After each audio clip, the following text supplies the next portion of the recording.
constitutionnel vienne relever autant de faits graves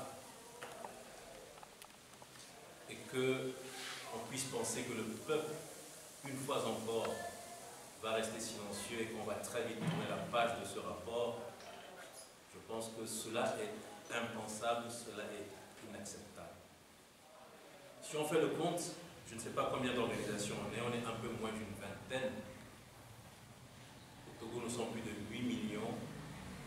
Notre conférence de presse de ce jour, c'est pour dire aux Togolais qu'au-delà de l'indignation, exprimée à titre collectif, exprimée à titre individuel, au-delà de l'indignation, nous avons le droit, et il est temps pour nous, d'exiger des comptes au gouvernement togolais.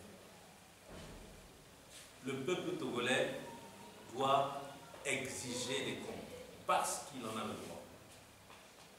Et nous voulons tout simplement faire passer ce message.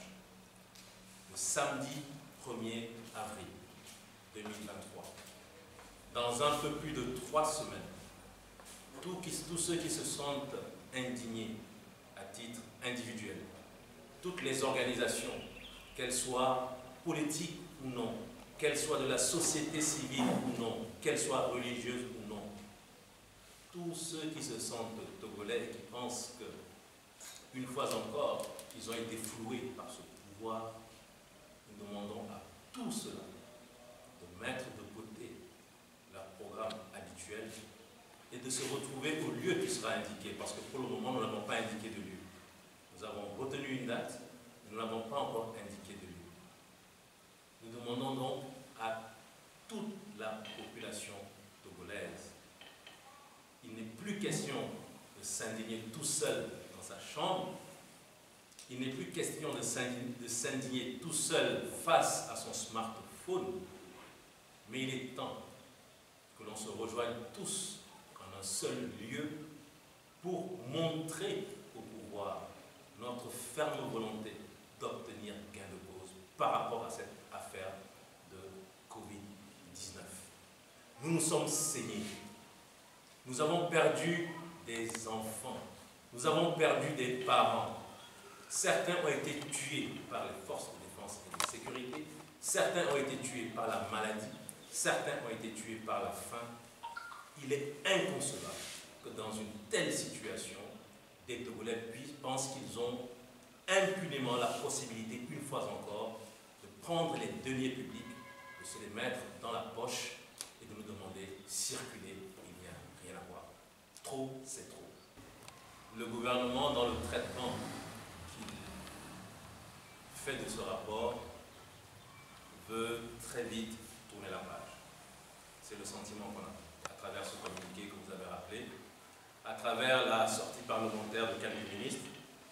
Mais je crois que le peuple n'est pas dupe. Vous n'êtes pas dupe, nous ne sommes pas dupes.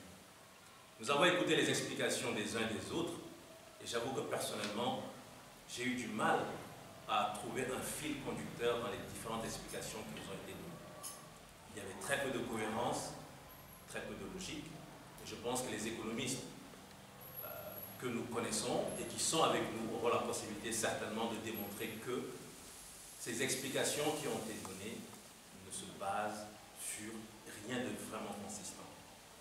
Donc, les réactions du gouvernement jusqu'ici ne sont pas convaincantes. Ça, c'est la première chose. La deuxième chose, c'est que ce rapport, en tout cas manifestement, incrimine des actions qui ont été portées par le gouvernement. Alors, dans quel pays est-ce qu'on peut être à la fois juge et partie? Un rapport vous incrimine en tant que gouvernement exécutant. Vous venez donner quelques explications et dire que c'est clos, c'est fini, on s'arrête là, on passe à autre chose. Je pense que ce n'est pas le travail du gouvernement. Je pense que s'il y a une vraie institution qui peut aujourd'hui nous départager tous et nous dire si les membres de la Cour des comptes ont fait un bon travail, ou si c'est plus un travail bâclé, ce n'est certainement pas le gouvernement.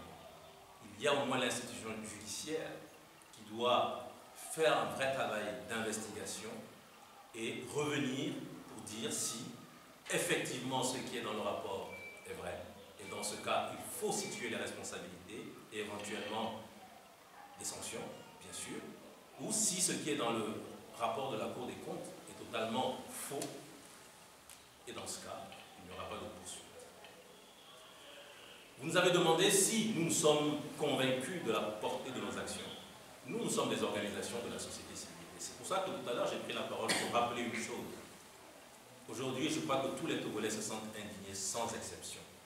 Il ne s'agit plus de rester chez soi, dans son bureau, dans sa chambre, dans son salon, devant son smartphone pour dire « ils n'ont qu'à faire pour voir. Au Togo, ça n'a jamais marché.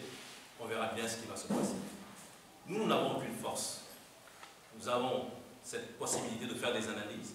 Nous avons cette possibilité de venir expliciter un certain nombre de choses. Nous avons cette possibilité d'aller déposer la plainte au nom peut-être de la population.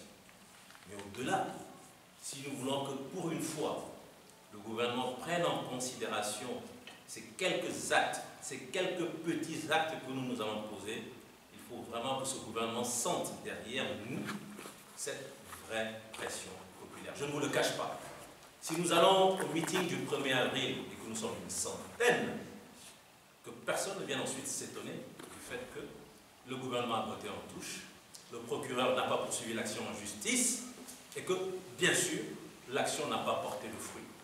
Mais imaginez qu'au meeting du 1er avril 2023, nous soyons des dizaines de milliers pour dire à ce gouvernement ce que nous avons dit dans cette déclaration. Trop, c'est trop. Stop à l'impunité. Vous pensez que le gouvernement va voter en touche? Vous pensez que le procureur ne va pas se dire « Ah, cette fois-ci, il faut que je puisse donner une réponse favorable à toute cette opinion publique qui attend dehors. » Il faut qu'une action en justice soit vraiment bien conduite. Donc, pour résumer, nous allons faire ce que nous devons faire et nous estimons que les différentes sorties du gouvernement ne sont pas du tout appropriées, mais seuls, même si nous posons des actes forts, seuls nous n'y parviendrons pas. Nous avons besoin d'avoir avec nous la majorité de la population. Et c'est le message, c'est le sens de notre message du jour. Arrêtons d'être des indignés des chambres, des salons, des smartphones. Sortons pour dire à ce gouvernement non, stop à